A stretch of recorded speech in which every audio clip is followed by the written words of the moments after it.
కనీసం నేను కలెక్టర్ గారికి అర్జీ పెట్టుకున్నా, ఇల్లు కట్టుకునేదానికి. కలెక్టర్ గారు కూడా ఏమంటాడంటే నువ్వు వైసీపీలోకి ఎందుకు పోయినావు అని అడతాడు. కలెక్టర్ ఏంది వైసీపీలోకి ఎందుకు ఉన్నావు, నువ్వు కమ్మ సామాజిక వర్గానికి చెందినోడు పోయి వైసీపీకి ఎందుకు పోయినావు అంటాడు. ఎస్సీ గారు ఏమంటాడు, సురేంద్ర నాయుడు నువ్వు ఈ పార్టీలో ఉంటే నీకు మీటర్ సర్వీస్ ఇప్పించేవాడు కదా అంటే నేను పార్టీ మార్చి ఇప్పించకూడదా? నేను ఇదే అడిగినా. నాకు నచ్చిన పార్టీలో నేను ఉంటా, నాకు ఇష్టం వచ్చిన పార్టీలో నేను ఉంటా, నాకు హక్కు లేదా, నాకు ఆ స్వేచ్ఛ లేదా? నేను జగనన్న మనిషిని, నేను జగనన్న నమ్ముకున్నా, జగనన్న నాకు న్యాయం చేసినాడు. జగనన్న వల్ల నేను ఈ రోజు ఈ స్థాయిలో ఉండా. చంద్రబాబు నాయుడు వల్ల ఏ రోజు నేను కనీసం నేను వ్యవసాయం చేసుకుంటానే బతికే, కనీసం కూడా నా బిడ్డలు కూడా సాక్కోలేని పరిస్థితిలో ఉంటే నా బిడ్డలకు అండ దండ అంతా రాజశేఖర రెడ్డి పుణ్యాన నా బిడ్డలు చదువుకున్నారు. నేను ఆయన మనిషిగా ఆ రోజు నుంచి మారిపోయినా. చంద్రబాబు నాయుడు వల్ల ఏ రోజు లబ్ధి పొందింది లేదు, చంద్రబాబు నాయుడు వల్ల నేను ఏ రోజు బాగుపడింది లేదు. నేను అదే సామాజిక వర్గంలో ఉంటే కూడా నాకు నచ్చలేదు. రాజశేఖర రెడ్డి అంటే మనకు ఎంతో మంచి చేసినాడని ఆ రోజు మారినా. ఆ రోజుతో కంటిన్యూ అవుతాను నేను, ఎందుకంటే జగనన్న ఇంకా ప్రేమగా చూస్తున్నాడు కాబట్టి నేను జగనన్న మనిషిగా బతకాలనుకున్నా. జగనన్నతో నేను కొనసాగుతాను. నన్ను చంపేస్తే కూడా జగనన్నను వదిలిపోను, నన్ను చంపితే కూడా జగనన్నే, ఆయనే వస్తాడు, నా దహన క్రియలు కూడా చేస్తాడు. ఏం సమాధానం చెప్తారు చంద్రబాబు నాయుడు గారు అడుగుతా ఉన్నా. మీ పాలనలో దగ్గరుండి కేవలం మీ పార్టీకి అనుకూలంగా లేరు అన్న ఒకే ఒక కారణంతో కుల ప్రస్తావన తీసుకొచ్చి అవమానించి బెదిరించి తిట్టి కొట్టి ఒక మనిషి చావుకు కారణమయ్యారు. ఏడాది అయిపోయింది. ఈ మొత్తం కుటుంబం ఇవాళకి కూడా శోకంలోనే ఉంది. దీనికి బాధ్యులెవరు? వీరి ఇంటిపై వాళ్ళు విసిరి దాడి చేసిన వాళ్ళ మీద ఎంతమందిని అరెస్ట్ చేశారని అడుగుతా ఉన్నా, ఎంతమంది మీద కేసులు పెట్టారని అడుగుతా ఉన్నా, ఎంతమంది మీద శిక్ష విధించారని అడుగుతా ఉన్నా. కనీసం ఇంతగా వేధించి చంపిన ఆ సీఐ మీద ఎలాంటి యాక్షన్ తీసుకున్నారు అని చెప్పి చంద్రబాబు నాయుడు గారిని గట్టిగా నిలదీస్తూ ప్రశ్నిస్తా ఉన్నా. పెదమమ్మలిపూడి గ్రామానికి చెందిన గుత్తా లక్ష్మీనారాయణ అనే అన్న. ఈ గుత్తా లక్ష్మీనారాయణ హాస్పిటల్లో తన ప్రాణాల కోసం కొట్టుమిట్టాడుతూ ఉన్న పరిస్థితి. ఇదే లక్ష్మీనారాయణను 2 నెలల క్రితం తప్పుడు అభియోగాలు చేసి ఇదే లక్ష్మీనారాయణను స్టేషన్కి పిలిచారు.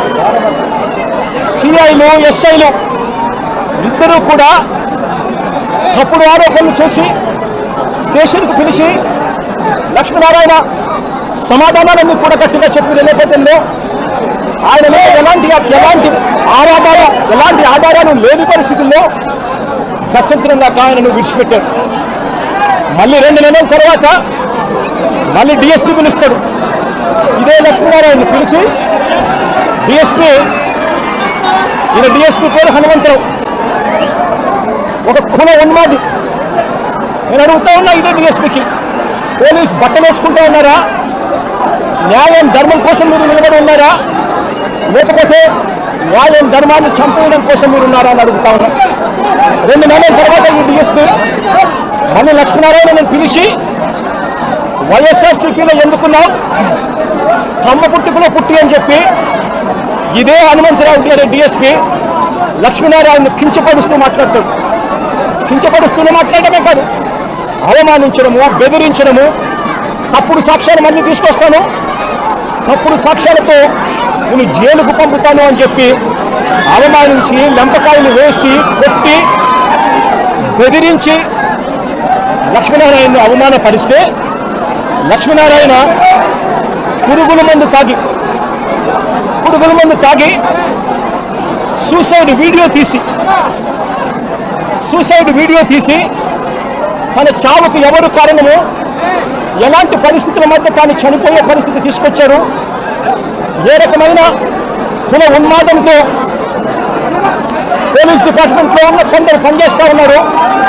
వీళ్ళకి చంద్రబాబు నాయుడు లాంటి వ్యక్తులు, నారా లోకేష్ లాంటి వ్యక్తులు ఎలా వీళ్ళని నడిపిస్తూ ఉన్నారు అని చెప్పి వీడియో కూడా తీసి చివరికి లక్ష్మీనారాయణ పురుగుల మందు తాగి ఈరోజు తన ప్రాణాల కోసం తాను కొట్టుమిట్టాడుతూ ఉన్న పరిస్థితుల మధ్య తాను ఉన్నాడు.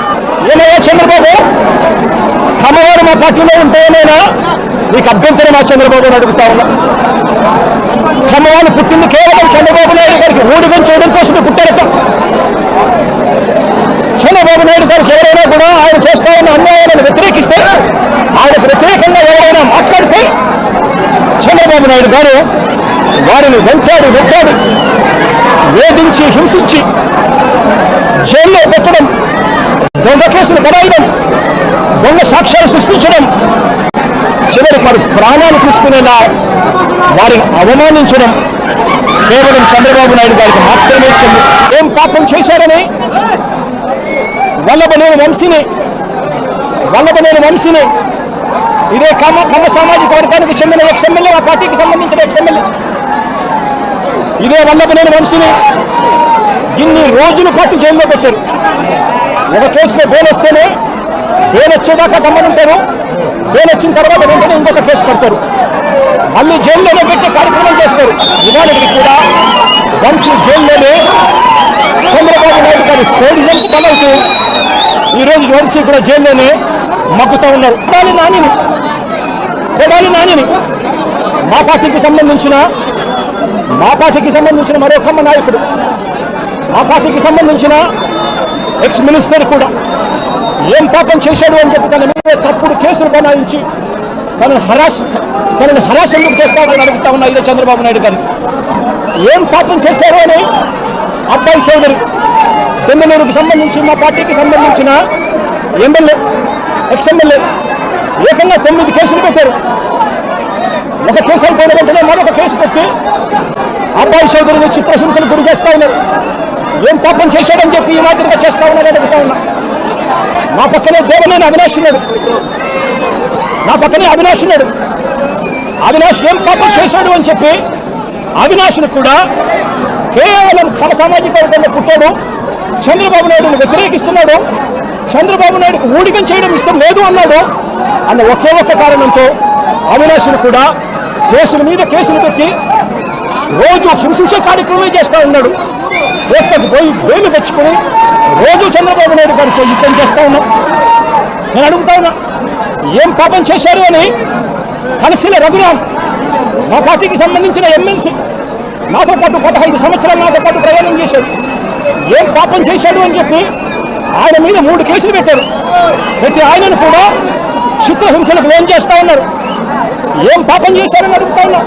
మా పార్టీకి చెందిన ఇదే కమ్మ సామాజిక వర్గానికి సంబంధించిన ఎక్స్ ఎంపీ ఎంబీబీ సత్యనారాయణ ఏం పాపం చేశాడు అని చెప్పి ఎంబీబీ సత్యనారాయణ చివరికి తాను వ్యాపారాలు కూడా ఆంధ్ర రాష్ట్రంలో చేసే పరిస్థితి లేకుండా తనను రాష్ట్రం నుంచి కూడా వెళ్ళగొట్టే కార్యక్రమం చేసి తనను బెదిరించి తప్పుడు సాక్ష్యాలతో తప్పుడు కేసులు బనాయించి ఇబ్బందులకు ఎందుకు గురి చేస్తా ఉన్నారు అని చెప్పి గట్టిగా అడుగుతా ఉన్నా. ఏం పాపం చేశారు అని నంబూరు శంకర్రావు మా పార్టీకి సంబంధించిన ఎక్స్ఎమ్మెల్యే నంబూరు శంకర్రావు ఏం పాపం చేశారు అని చెప్పి ఆయన మీద కూడా తప్పుడు కేసులు బనాయిస్తా ఉన్నారని అడుగుతా ఉన్నా. ఏం పాపం చేశాడు అని చెప్పి బ్రహ్మనాయుడు, నంబూరు శంకర్రావు అన్న బ్రహ్మనాయుడు అన్న ఇద్దరు ఎక్స్ఎమ్మెల్యేలు ఒకరు వెదుకూరుపాడు, ఒకరు వెనుకొండ, ఇద్దరు ఎక్స్ఎమ్మెల్యేలు ఏం పాపం చేశారు అని చెప్పి వీళ్ళని చిత్రహింసలకు లోను చేస్తూ తప్పుడు కేసులన్నీ కూడా బనాయించే కార్యక్రమం ఎందుకు చేస్తా ఉన్నారని అడుగుతా ఉన్నా. నా పక్కనే తెనాలి ఎక్స్ఎమ్మెల్యే శివ ఉన్నాడు.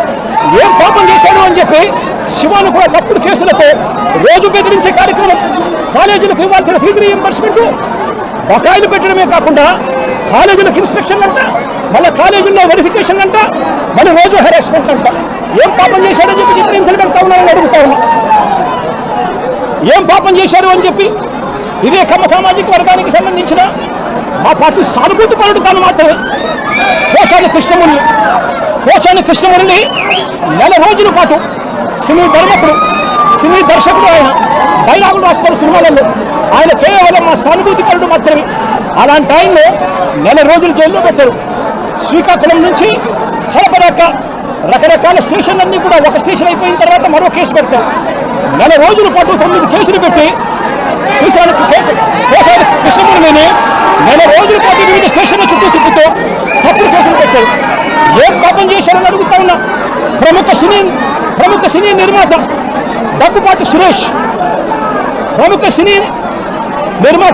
సురేష్ దగ్గుపాటి రామానాయుడు కొడుకు ఏం పాపం చేశాడు అని చెప్పి తనకు వైజాగ్లో తన ల్యాండ్ను క్యాన్సిల్ చేశాడు అని చెప్పి ఇదే చంద్రబాబు నాయుడు గట్టిగా నేను తీసుకు అడుగుతా ఉన్నా.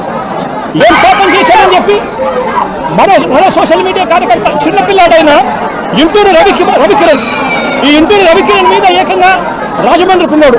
తాను కమ్మ సామాజిక వర్గానికి చెందిన వ్యక్తి కేవలం చంద్రబాబు నాయుడు గారిని విభేదించినందుకు ఏకంగా 19 తప్పుడు కేసులు పెట్టారు. ప్రతి నెలలు తరబడి స్టేషన్ల చుట్టూ తిప్పారు. నేను అడుగుతా ఉన్నా, ఏమయ్యా చంద్రబాబు, కమ్మారంటే కేవలం నీకు ఊడిగం చేయడం కోసమే పుట్టారా? నువ్వు నీకు తోడు ఒక ఈనాడు, ఒక ఆంధ్రజ్యోతి, ఒక టీవీ5, మీరంతా ఒక దొంగల ముఠ. మీరంతా రాష్ట్రాన్ని దోచుకున్నది మీరంతా కూడా పంచుకోవడం, ఇది మీరు చేస్తా ఉన్న పని. మీ పనిలో మీకు చంద్రబాబు నాయుడు గారు అనే వ్యక్తి ముఖ్యమంత్రిగా ఉండడం, మీరు దోచుకునేదానికి మీకు అవసరం. కాబట్టి మీరు దోచుకునేదానికి చంద్రబాబు నాయుడు మీరు కలిసి ఖచ్చితంగా దోచుకునే దానికోసం మీ అన్యాయాలను ఏ ఒక్కవారైనా ఏ ఒక్క కమ్మారైనా కూడా ఏలెత్తి చూపిస్తే చాలు అనగదొక్కడానికి ఏమాత్రం కూడా వరకాదని నీ నైజం చూస్తూ ఉంటే అసలు నువ్వు మనిషివేనా చంద్రబాబు నాయుడు గారు అని చెప్పి చంద్రబాబు నాయుడు గారిని గట్టిగా నిలదీస్తూ ప్రశ్నిస్తా ఉన్నా.